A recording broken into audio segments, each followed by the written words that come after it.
নারায়ণগঞ্জে ডেঙ্গুর কিন্তু প্রকোপ দিন দিন বেড়েই চলেছে এবং জেলা স্বাস্থ্য বিভাগের তথ্য অনুযায়ী যদি আপনাকে জানাই তাহলে সর্বশেষ তথ্যটি হচ্ছে যে নতুন করে কিন্তু ৪১ জন ডেঙ্গু রোগে আক্রান্ত হয়েছেন এবং এ নিয়ে যে জেলার সদর যে দুটি হাসপাতাল রয়েছে এবং সেই সাথে যে জেলা উপজেলা পর্যায়ে স্বাস্থ্য কমপ্লেক্স সেখানে কিন্তু মোট ৯৬ জন রোগী কিন্তু চিকিৎসাধীন রয়েছেন।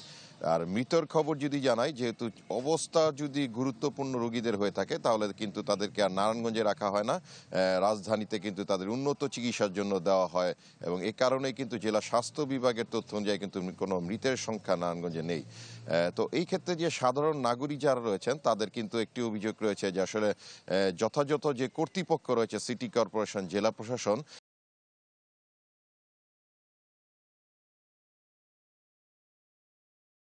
তাদের কিন্তু ডেঙ্গু মশা নিধনের ক্ষেত্রে কিন্তু একটু উদাসীনতা চিত্রই কিন্তু আসলে তারা জানাচ্ছেন এবং এই ক্ষেত্রে অসন্তুষ্টি চিত্রই কিন্তু জেলাবাসীর ভিতরে দেখা যাচ্ছে এবং এই নিয়ে কিন্তু আসলে কয়েকবার কিন্তু বিক্ষোভও কিন্তু হয়েছে ডেঙ্গু মশা নিধনের জন্য এবং সিটি কর্পোরেশন ভূমিকা নিয়ে।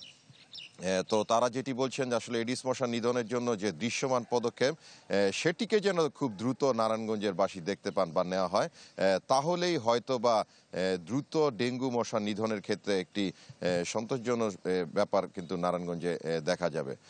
তো বলা যায় এই হচ্ছে আসলে মিলা নারায়ণগঞ্জ থেকে ডেঙ্গুর সর্বশেষ পরিস্থিতি। জি সাদিক, ধন্যবাদ আপনাকে। নারায়ণগঞ্জ থেকে ডেঙ্গু পরিস্থিতির খবর জানাচ্ছিলেন সহকর্মী আহসান সাদিক।